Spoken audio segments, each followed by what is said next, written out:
Okay, so hey guys, and welcome back to another Axel 72 video, and in today's video I'm going to be giving my reaction to Alex Pereira winning back his UFC light heavyweight title via TKO in round 1 versus Magomed Ankalaev. And so if you are new around here and you haven't yet subscribed, please do so.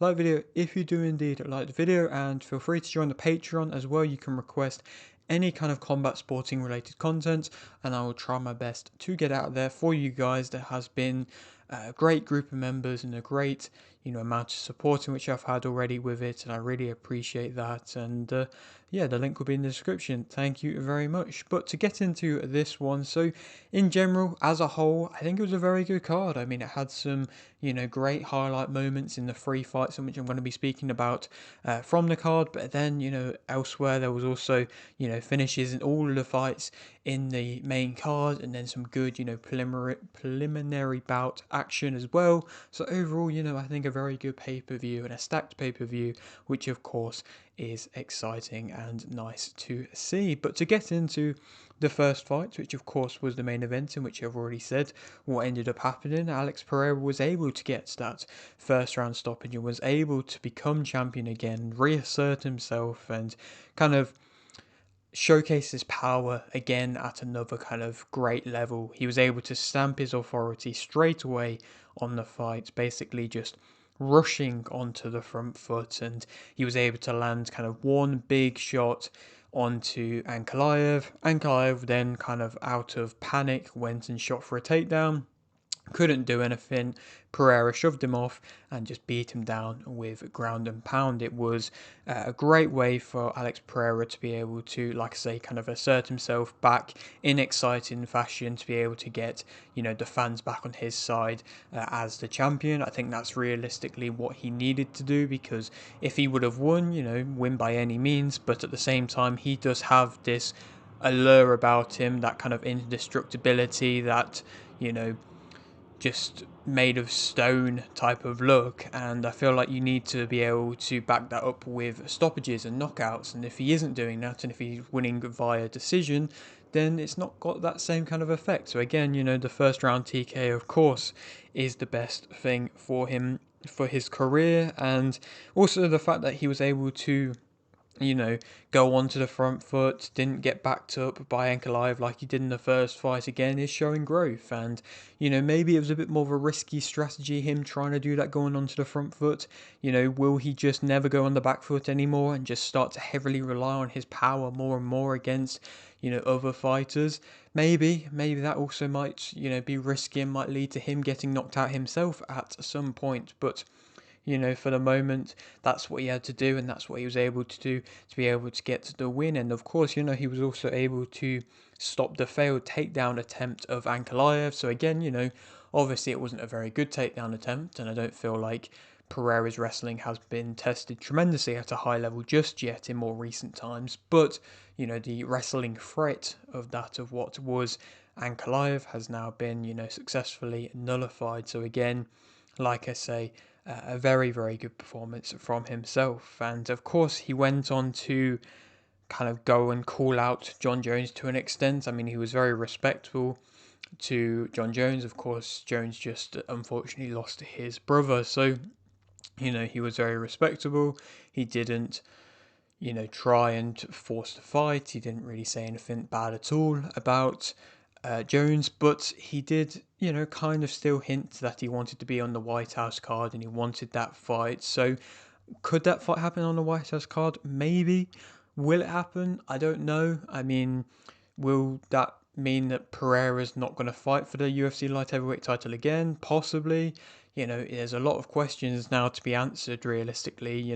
What does that mean for Tom Aspinall? Again, another question.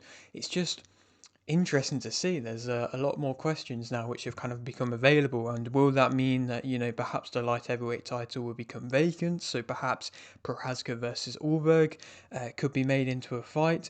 Again, a lot of questions in my opinion which have been kind of left to be answered, and to be fair, I don't feel like Dana White was too happy with Pereira going and talking about Jones and calling him out. I'm sure he probably much rather would have preferred Pereira to go on to call out Carlos Ulberg, but again, that's not anywhere near as big of a matchup, and of course everybody wants to be on that White House card, so now he's got even more of a headache trying to decide whether or not he can put Pereira on it, which I feel like he probably, should, coming off the performance in which he just had. But at the same time, it was also nice to see Pereira kind of talking a lot. I mean, he spoke a lot in his post-fight kind of interview, and then he also spoke quite a bit in the press conference afterwards. So again, that was something in which we haven't really seen a tremendous amount from Alex Pereira.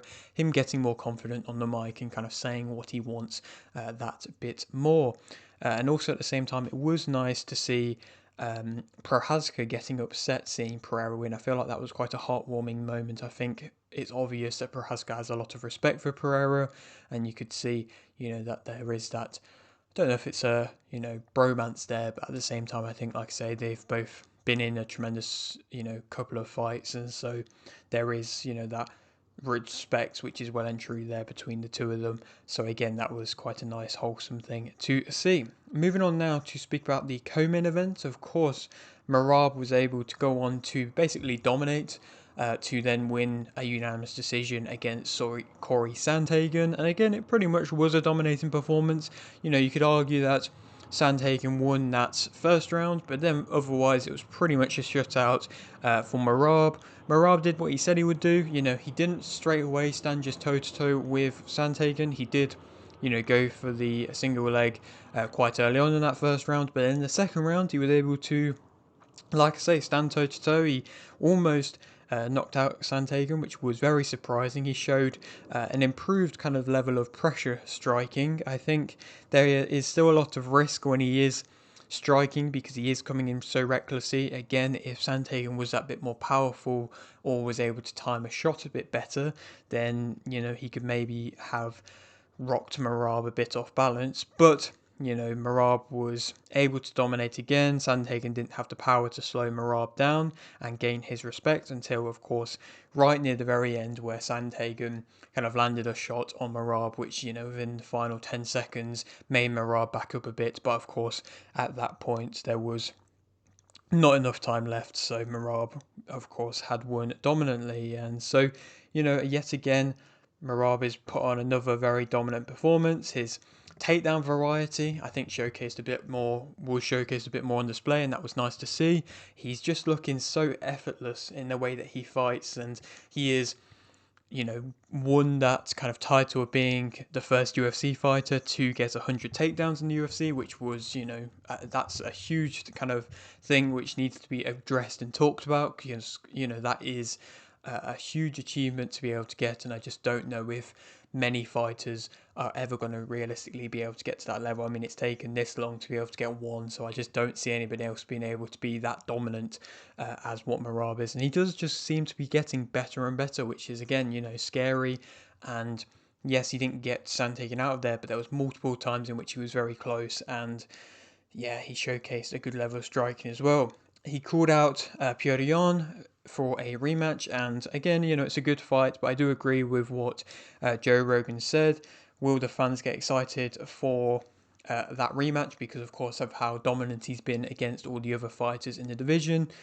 I think if they do kind of book that fight, I'm sure it will be realistically a co-main event for another pay-per-view with somebody else as a bigger fight as the main event, which again is a bit harsh, and he does deserve that main event kind of status, but again, I just don't think the fans are going to get into or behind the Yarn fight that much because of, like I say, how dominant Merab has been. But again, that's no fault of his own. He makes the weight. He looked relatively happy making the weight, and I just don't think he wants to move up.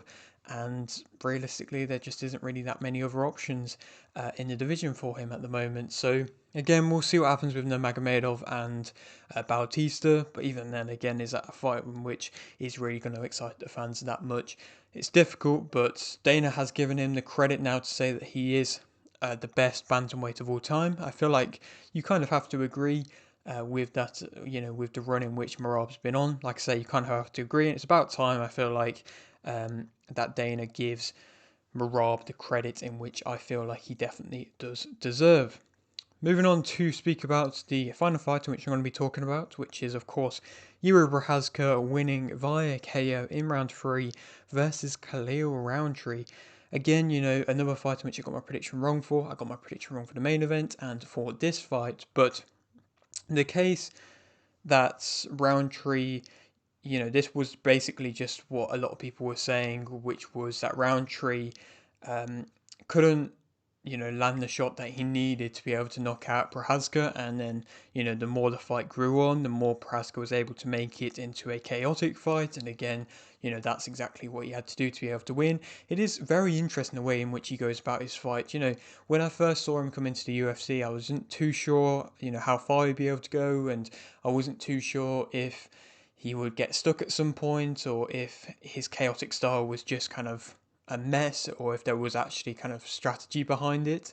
But there is clear strategy behind it. You can see his mind is going, and he is thinking, how can I make this fight messier? How can I, get Rountree off his rhythm and everything like that, and how can I make him bait to do his work to then, be able to throw his own and just kind of, like I say, be awkward, be difficult to understand, and be difficult to slow down as well. And he was able to do that. I mean, Rountree was having a lot of success. He was winning the fight until that third round, and he was, able to land a couple shots which seemed to be able to hurt Procházka to an extent. The short right at times, or the short left, and like I say, just being able to have a good level of power. But Procházka's power seemed to be able to be on display himself. And like I say, when he was able to get behind his jab, he was able to not move as well, in which I feel like Procházka has done in previous fights. I don't think this was a better performance than his performance against Jamal Hill. I think he had a bit more of a complete performance against Jamal Hill, but still,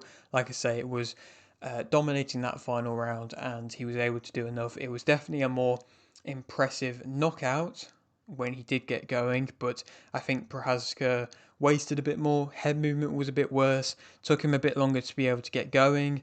I think he was maybe a little bit overconfident and comfortable at times, which definitely could have, not hurt him, and really could have, caused damage upon him. But obviously, in the end, it didn't. I think the flying knees were very wasteful in which he was throwing, but the jab was good when he got it going, and he was able to hurt Rountree in the clinch as well when Rountree was trying to hang on, which again was an impressive thing as well. And of course, he was able to knock Rountree out better than that of what Alex Pereira was able to do, which again is another surprising thing, but it was definitely a brutal knockout, and I don't feel like anybody was expecting it to be quite a brutal stoppage as it was. Of course, remembering what happened in that Alex Pereira fight, maybe that gives a slight bit of a narrative there for a rematch, but again, like I said, I feel like it's probably, there might be a possibility that we see Procházka versus Ulberg for a vacant title in the not too distant future. I wouldn't be surprised if that is the case. But yeah, that is it for today's video. Hope you did enjoy. Like the video if you did indeed like the video, subscribe if you're new, and thanks for watching.